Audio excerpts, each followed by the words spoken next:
Let's dive into the last topic, money. You likely have heard that college and university studies are expensive. And you might be wondering, how do people pay for all this?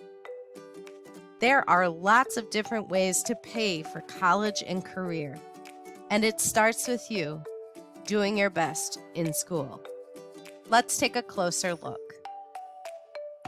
When you go to a post-secondary school, the first thing you're going to want to know before you decide to go there is what are the tuition costs. This would be the total cost of the school and how much you're going to have to pay for classes, books, technology fees.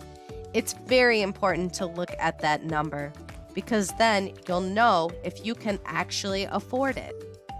The next number you're going to want to look at is room and board. If you are going to a college or university with four-year programming, it's likely you'll need to live at the school or on campus your first year. This can look very expensive, but when you divide it up, it can be cheaper than living on your own. It usually has a meal plan option as well.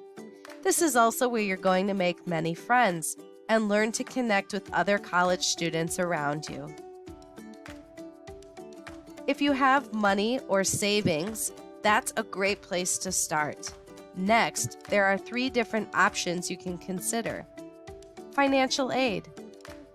This is money you have to pay back.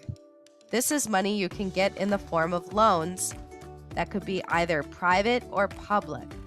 As you go through the AVID programming, you're going to learn a lot about financial aid, especially in high school.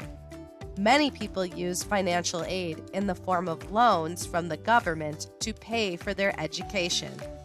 When you graduate and get a job, you slowly begin to pay that money back. You can also get free money. There are 2 main types of free money.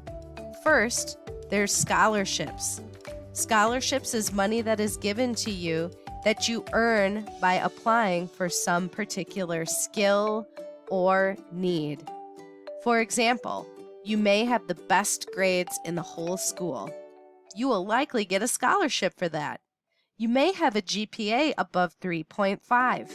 You'll likely get an academic scholarship for that. You can have more than one scholarship, so there's lots of different ways to pay for school using scholarships. Again, this is free money. People give it to you, and you do not need to pay it back. The last category are grants. Grants are also free money. This is money that is given to you to assist with your studies. You earn this money by applying, usually by writing an essay. Work on your writing skills. Your writing skills can really help you earn both grants and scholarships. Also, keep up your academics and find clubs and activities to be involved in. Many grants and scholarships are looking for students who are involved in their school and community and make a difference everywhere they go. What can you do to be a standout student? What skills can you practice? Do you play a sport? Are you involved in the community? Consider what you can start doing now to develop your interests so that you can get really good at them by the time you graduate from high school and begin applying. Sometimes grants and scholarships will also come later in your post-secondary training. You might be able to get them for a specific major or area of study. The opportunities are endless. Just make sure you know the difference between free money and money you have to pay back.